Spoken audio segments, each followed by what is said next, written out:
गावदर्शन live, सामाजिक सांस्कृतिक बांधिलकीचे यथार्थ।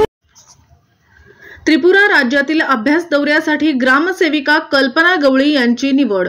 राष्ट्रीय ग्राम स्वराज्य अभियान सन 2024-25 या अंतर्गत महाराष्ट्र राज्याबाहेरील त्रिपुरा येथे अभ्यास दौऱ्यासाठी सिल्लोड तालुक्यातील ग्रुप ग्रामपंचायत कासोद, धामणी तसेच पानवडोद खुर्द येथील ग्रामसेविका कल्पना गवळी यांची निवड झाल्याबद्दल ग्रामपंचायतीच्या वतीने सरपंच, उपसरपंच तसेच सर्व ग्रामपंचायत सदस्य यांच्या वतीने ग्रामसेविका कल्पना गवळी यांचा शाल तसेच पुष्पगुच्छ देऊन सत्कार करण्यात आला।